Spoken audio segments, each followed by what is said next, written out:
ستات زمان كانوا حاجة كده مش زي بنات دلوقتي.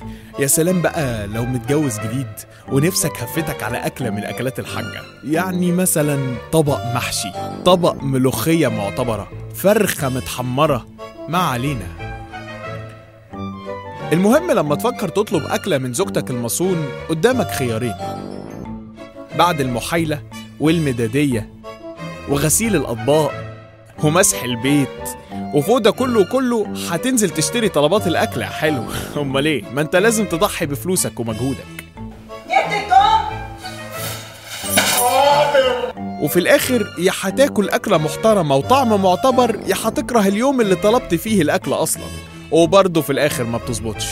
زيت أحلى طبخة من إنتاج مصانعنا، خضروات وتوابل صحية، بمعلقة واحدة بس هتعملي أطعم أكلة. في ثواني الأكل هيكون جاهز، كل اللي هيعطلك جهزناهولك في إزازة، كل اللي عليكي إنك تحطي الملح بس. حنان! أحلى طبخة لأسرع أكلة، زيوت طبيعية 100%.